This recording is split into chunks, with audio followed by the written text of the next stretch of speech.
Welcome back to my Olympic series of talks taking place on Olympic Day 2020, where I talk about an Olympic Games through the clothing that I own and have brought back from each of those games. And this one I'd be very surprised if any of you could guess where this one is from. The only clue is this one here, this thing here that says Young Reporter. This is the uniform of the International Olympic Committee Young Reporters Programme, which has existed since 2010 with the Singapore Youth Olympic Games. And since then, the Olympic Committee has invited around 30 young people from all over the world to come to the Youth Olympic Games and train to be an Olympic journalist.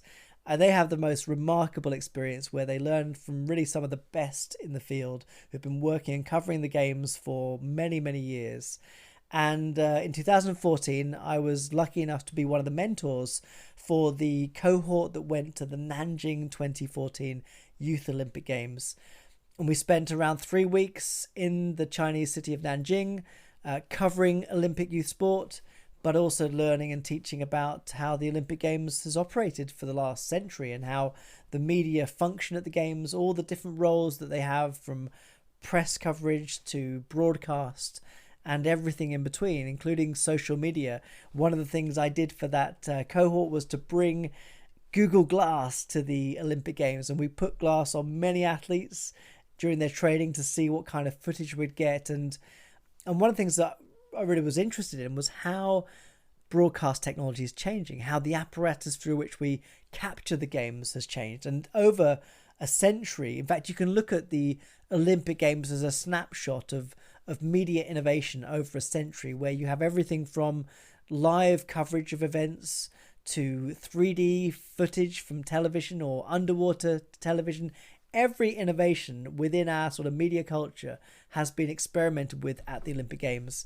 And in Nanjing, we tried to do that a bit with Google Glass. I remember we went to the inline skating, and there was a reporter there from some big station, and they had a GoPro camera, and they wanted to put that on an inline skater. This was a sport that was beginning to be showcased at the Games, but the footage we got with the Google Glass was just far better because it allowed the skater to actually film and be the filmmaker themselves.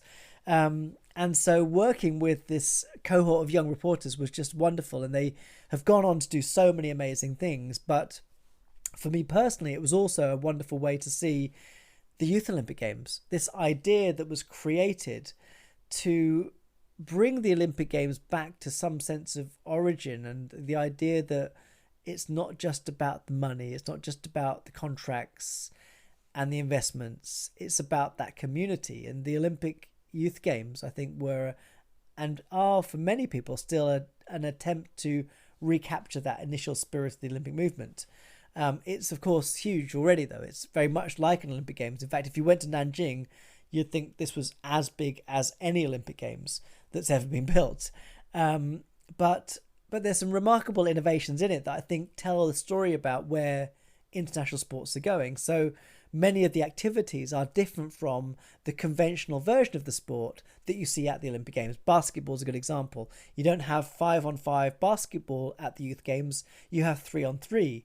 It very much resonates, kind of urban pickup games that you see in cities, a different kind of version of basketball. You also have, which has to be one of the best events to go and see, a slam dunk competition. I mean, it's just mind-blowing, this whole event. And I have to say that the tickets for the Youth Olympic Games are usually pretty much free, or certainly affordable for most people. And I would guess that you'd have a better experience by going to the Youth Games than going to the Olympic Games as a spectator, because you can see so much. And you can see so much that's so different as well from traditional sports. But for me also, what's really wonderful is you can see the next generation of the best athletes. Imagine you went to the Youth Olympic Games way back when Usain Bolt was still pre sort of Olympic competition. Imagine seeing that athlete at that age and then discovering that they go on to become the fastest person in the world. I think that for me is the beauty of it. You can see the beginnings of careers at the Youth Olympic Games, and there's some incredible athletes there, incredible ambassadors, incredible people, and very thoughtful, reflective citizens that also are a great example for young people to see. It's a shame that the media don't cover it because it's not wrapped into the same rights agreements as the Olympic Games. The footage doesn't see much beyond the channels of YouTube, and at the same time, that's also quite cool too. The fact that you can watch it on YouTube is at least some way of seeing the possibility of reimagining television. And I think now the Youth Olympic Games is an insight into the future, not just of the sports, but of the coverage of the sports too. We see a much more social media driven delivery of content, and also the recognition that the era of television is coming to an end. We now are approaching the era of the streaming content, the gamers streaming their own content. So much is changing. And I don't know whether the Olympic Youth Games will remain. I don't know whether they'll continue. But for me, they are a snapshot of where we're going as a global community and our consumption of media content. And for that reason, we need it to shine a light on these trends and give us a sense of what matters to the next generation. If you get a chance to have a look at some of the footage, you can find quite a lot of it on the Olympic channel.